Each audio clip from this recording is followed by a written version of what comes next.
Let's talk about how to turn one blog post into 10 pieces of content. And I'm not talking about just sharing content and directing people to your blog, because while I do think that that's great, I also appreciate that people don't respond to that as well as they used to. And people really want fresh content that is geared toward the platform that they're on versus a bunch of recycled stuff. So not to worry, as a blog writer, so if we haven't met yet, I'm Kara, owner of the Kara Report, and I write blogs for business owners for a living. It's literally what I do for work. And most of these ideas I actually got from my clients and just like from doing the work that I do to make the blogs that they are paying me to write go a lot further. So if you're an online business owner, often feels trapped by the content treadmill and feels like they're constantly trying new things. They're just like sometimes throwing spaghetti at the wall, sometimes feeling super inspired. Often it's one or the other with very little in between. You're in a love today's episode. So first, I just want to talk about why repurposing matters. Content burnout. I have a whole video on content burnout. 5 signs you're headed straight for it. And I'm going to link to that in the description box below. When I talk about repurposing blog posts, there's 2 real ways that you can do it. So one, you can be promoting the blog post on different places. So you're emailing your list, you're letting them know there's a new blog post and that they should read it, or your Instagram stories or Instagram posts like, hey, I have a new blog post up.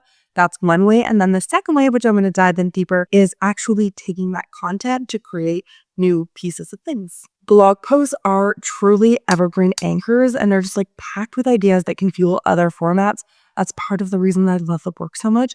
The other reason is obviously because of the long staying power. So if you're kind of like new to this idea of blogging for your business, one of the things I love about search-driven marketing is like if people are looking for your business on Google or ChatGPT, these blog posts can show up for as long as they're relevant versus like something like an Instagram post that lasts 48 hours. Choose the right blog post to repurpose. So first, I want to say I often talk about repurposing blog posts, but I don't necessarily think that every blog post needs to be repurposed in these ways. I think there's a few qualities that make for a great repurposable blog. So one, it's an evergreen topic, which means it's not seasonal or not too timely. It's not going to be like 2026 marketing trends or like ways to prep your business for Christmas or whatever it is. Those things will work if you repurpose them quickly, but they're not necessarily like what I'm talking about here, which is like a larger part of your evergreen marketing strategy. I also think it solves a key audience problem. So sometimes I think it's interesting and like a good idea to blog about those like more niche questions or questions your customers ask, or maybe like speaking to a specific subset of your audience that not like all of your Instagram followers or whatever are going to relate to. But when we look at blog posts that work the best in these repurpose ways, they solve a key audience problem a lot of people are relating to. And then also a clear structure with multiple sections. So I have a whole PDF guide on how to write blog posts that sell. Again, I'll link to that in the description box. Basically, just check out the description box for all these ditties. But without further ado, I'm going to talk about my 10 repurposing ideas. So number 1, YouTube video. And this one might surprise you because it's kind of not talked about as much. I have seen clients take the blog post that I wrote and then turn it into a YouTube video. I have done this for myself, actually, recently. Not this specific one. But first, I take all my YouTube videos, I turn them into blog posts. I'll link to this one in the show notes, just like give you an example. But one of my favorite things is to see clients who take older blog posts that I've written, and then when they start their YouTube channel, they're like, hey, I have all this content bagged up, especially, why don't I just record YouTube videos explaining the content? And it's a great way to share your perspective on camera and really gets to that authority building piece with like literally such little effort. I mean, obviously you have to show up, you have to be the face, you have to bring your energy, but it's not like you don't have to actually come up with any of the content. So I think that's huge. The second one, which is very, very similar, is a podcast episode. You can record yourself expanding on your blog's key points. You can honestly just go over the points. You can add personal stories for depth. I don't necessarily think that works as well in a blog post. Like I've seen people, not that you can't incorporate any storytelling in a blog post, but you can't really add a ton of nuance and longer stories to a blog post because people just do not read it. I wish they did, right? People really skim it. People do a vibe check. People want to get like the highlights versus like the way that you can like talk in a 20, 30, 40-minute episode. Number 3, Pinterest pins. So this is more of a way to get people to read your blog posts, but I think I can never not talk about Pinterest. I also do Pinterest. I don't know if I said that. I do blog writing and Pinterest. So I'm a little bit biased, but every pin can highlight a different angle of the blog and like attract people who might not have read it otherwise. And You can kind of like A/B test on a large scale on Pinterest, as well as Pinterest gives your site backlinks. It makes your site look stronger to Google and helps the blog post rank. So it's kind of just like win, win, win, win. So many reasons I love Pinterest. 4, you could turn it into an Instagram carousel. For any of these, but especially these like next ones, use AI to help you with this. Throw the blog post in, be like, don't add to this, right? We don't want ChatGPT just making up stuff, but break down the blog post into 5 to 7 slides with key takeaways. Put it in a visual, easy to digest format. Throw in slides of like the highlights, the one-liners, the big points. That can be really great content. And you don't even need to say on Instagram that it came from a blog.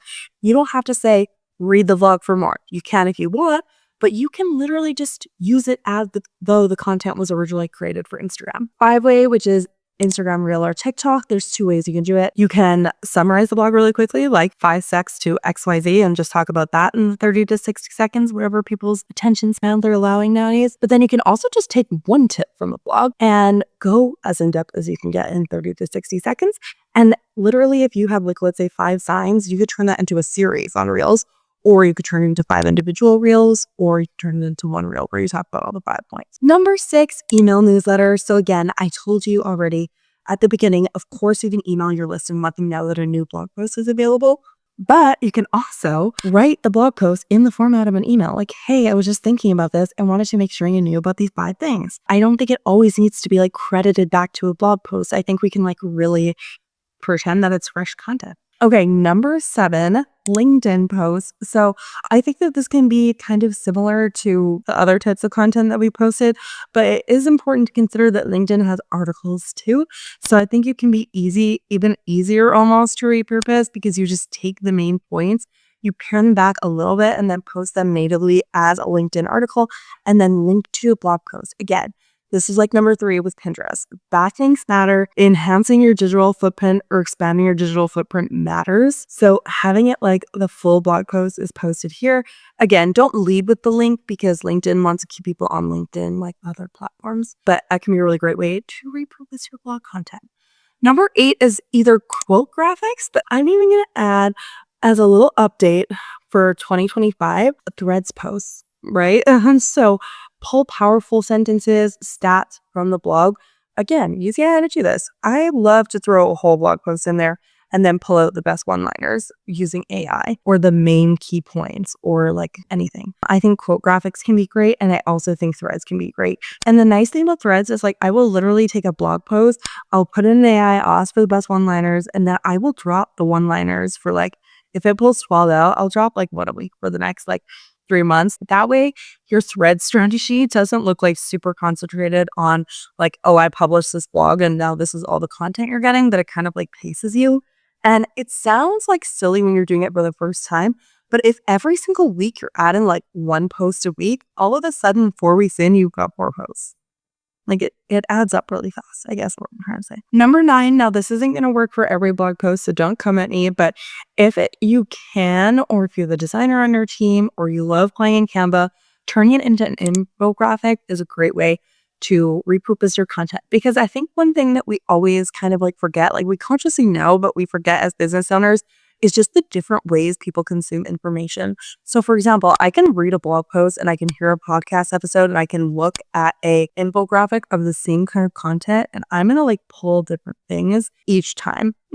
Just the way, honestly, I love a podcast. I'm a big podcast girl, but I can tell you, I know that I'm not great at implementing stuff that I hear on a podcast. Something that I read on a blog post where I can have the blog post up while I'm like implementing it, or an infographic can like help me like digest the information if it's like a more how do all these things work together kind of topic. So I think that that's just like, again, and the way that people digest your content is really important. Your goal as a business owner is to get people to not only be like, wow, she's really smart. It's like if they actually take action on that content, they're more likely to really, really trust you. You can sound smart, but they're not going to fully trust you unless they actually get a win from listening to your content. And they're not going to get a win if your only medium is podcasting or Instagram stories or something, and they're not digesting the content that way and taking action on it. So I think that's something interesting to talk about. Number 10, which is kind of an unconventional one, but pitch it as a guest post. Now, Google doesn't necessarily love duplicate content, so I wouldn't necessarily like copy your blog post onto somebody else's website necessarily, But taking one section of that blog and expanding it into a standalone post and then publishing it on somebody else's website, I think that we all are aware that collaboration is kind of the name of the game. It's one of the biggest ways to grow in 2025 when our markets are getting saturated and reaches at an all-time low. But if you can find places to like show up in front of other people's audience, you're already getting kind of like a shoe in, like, hey, I trust this person. I've invited them on to this guest post, etc. And then you're taking a piece of thought leadership content and just like really expanding. Again, this is another 2025, I feel like, thing. We need to go deeper with people instead of like wide. People want specific content. They want the nuances in it, I think. So that is just like a little unconventional way to repurpose a blog, but it can be really effective. And if you're pitching to post something guest blogish, you can show them the original blog post and then prove, one, that you know how to write a blog, and two, be like, I think point two is especially relevant to your audience and I'd love to expand on it to a full post. So there you have it, the 10 ways to repurpose your blog content. I also want to just quickly touch on how to systemize repurposing. So one, I like to create a checklist so that each blog post automatically generates these assets. If you're tech savvy, you might even want to consider creating a custom GPT for yourself that will help you kind of like spit out multiple different things after you finish writing the blog. Two, obviously you just heard me kind of say this with the threads post. That's the work. Design all the visuals in one sitting, write all the threads posts, like, pull out the things from the blogs as much as you can.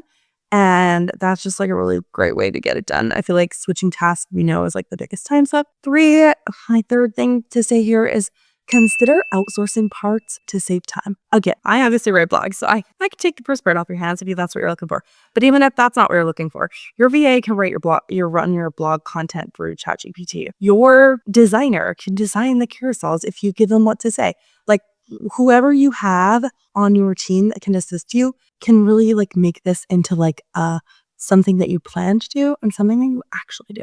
So if you want more strategies to simplify your marketing and avoid burnout, make sure you like, subscribe, turn on notifications, do all the YouTube videos, things. And I would love to know which of these repurposing ideas would save you the most time right now, or that you're most excited to try. Which one of these are you already doing? Which ones are going to add to workflow? I would love to hear in the comments.